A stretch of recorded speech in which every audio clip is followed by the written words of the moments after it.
இருக்கக்கூடிய அரசியல் சூழல்கள் பற்றி, பொருளாதார சூழல்கள் பற்றி, பெண்கள் வீடுகள்ல, இந்த சமூகத்துல, இந்த நாட்டுல இருக்கக்கூடிய பெண்கள் எல்லாமே அனுபவிக்கக்கூடிய பிரச்சனைகள் குறித்து, வன்முறைகள் குறித்து, அதற்கு ஆதர் சங்கம் நடத்திருக்கக்கூடிய போராட்டங்கள் குறித்து இப்படி பல்வேறு விஷயங்களை பேசியிருக்காங்க.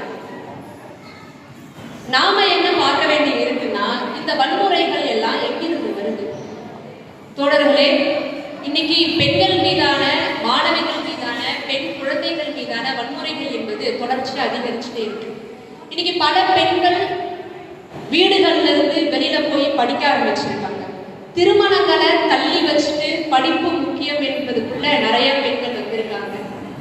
அதே போல குழந்தைகள் பெற்றுக்கொண்டாலும் கூட என்னுடைய கல்வியை தொடரணும், நான் நினைச்சதை முடிக்கணும்ட்டு பல பெண்கள் இன்னைக்கு முன்னேறி வந்துட்டு இருக்காங்க. பல பேர் சாதிச்சிருக்காங்க. இப்படி இருந்தாலும் கூட இந்தியாவில், தமிழ்நாட்டில் பள்ளிகள் துவங்கி கல்லூரிகள்ல, இந்த சமூகத்துல, வீடுகள்ல பெண் குழந்தைகளுக்கோ, மாணவிகளுக்கோ, பெண்களுக்கோ பாதுகாப்பு என்பது தொடர்ச்சியா குறைச்சிக்கிட்டே இருக்கு. அதற்கு தொடர்ச்சியா நம்ம போராட்டங்கள் நடத்திட்டு சமீபத்துல டெல்லியில ஒரு ஆராய்ச்சியாளர் ஒரு மாணவர் கிட்ட, அந்த மாணவர் யாரு அப்படின்னா, பாலியல் வன்கொடுமை செய்து குற்றவாளியா ஜெயில இருக்கக்கூடிய ஒரு மாணவர் கிட்ட போயிட்டு பேட்டி எடுக்கிறாங்க.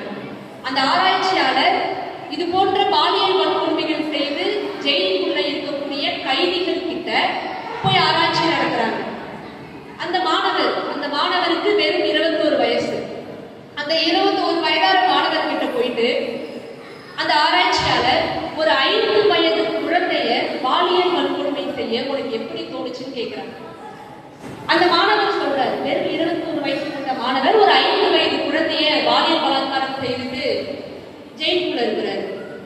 அந்த குழந்தை, அந்த 5 வயது குழந்தை என்னோட மடியில உட்கார்ந்திருக்கும் பொழுது அவள் என்னுடைய உணர்ச்சியை தூண்டினால் நான் பாலியல் வன்கொடுமை செய்து ஒரு மாணவன் சொல்றான்.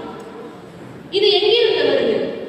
இன்னைக்கு நம்ம வீடுகள்ல துவங்கி, இந்த சமூகத்துல துவங்கி, அந்த சமூகம் ஒரு குழந்தையை பார்த்து உணர்ச்சி வருகிறது, நான் பாலியல் வன்கொடுமை செய்தேன் ஒரு மாணவன் சொல்வதற்கு இந்த ஆணாதிக்க சிந்தனை கொண்ட சமூகம் அவனை தள்ளப்பட்டிருக்கு, அவனை தள்ளி இருக்கு.